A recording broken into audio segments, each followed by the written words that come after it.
balli mi'eessa baratu waa gadi dhaaba bubbise haalli qilleensa ayyaanni Oromoo itti jaani itti jira ingilchaani buuni kewuri kechaani adda baasa hundaa ingilchaani ayyaanni Oromoo itti jaani itti jira ingilchaani buuni kewuri kechaani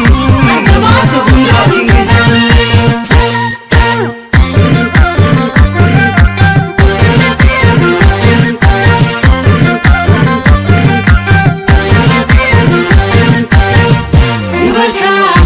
Numatti jechuu kan akka bokkaa dibechuu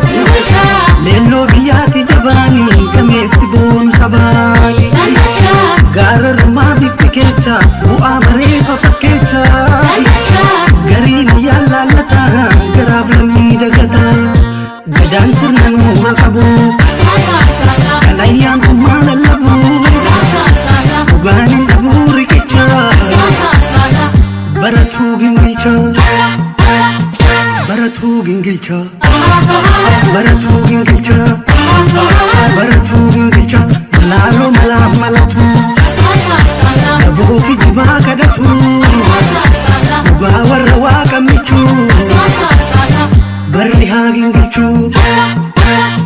barri haa gingilchuu barri haa gingilchuu barri haa gingilchuu dhugaatuma maare egaanu galchaare kanaaf lafa raasaa dhugaa barabbaasa bubbee hafarsaan butee dabarsaan suphee nama taatee dhufeera dhiyaatee uffannu adii laga bishaanii dirree karaa bidiru lafa dhugaan hin jirre nagaan hin jiru hin jiru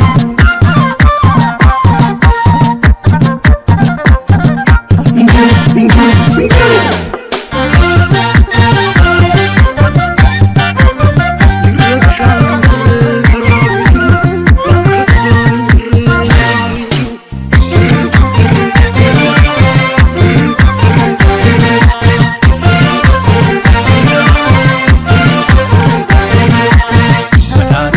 Dibaba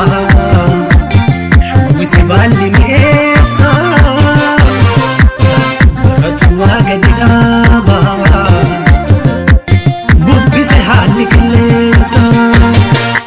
ayyaanni Oromoo itti jaani itti jira ingilchaani cubbuun kewuri kechaani adda baasa hundaa ingilchaani ayyaanni Oromoo itti jaani itti jira ingilchaani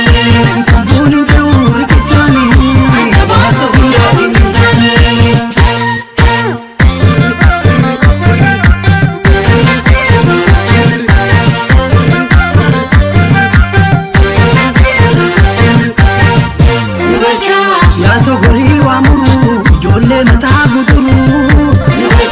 raagoo dubbisu dudaa diimaan kudaama gudaa fixeessa harcaatu darrii aduudhaan harcaasa barrii yeroo noksee dhokatee yeroo baasa boolla kotee quba qabna waan hundumaa garaan Oromoo gungumaa dhugaan hin dhabuu riqicha baratuu gingilcha baratuu gingilcha baratuu gingilcha baratuu gingilcha baratuu gingilcha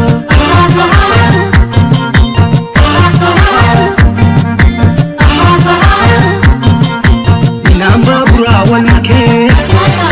fakkaate dubbiin barakee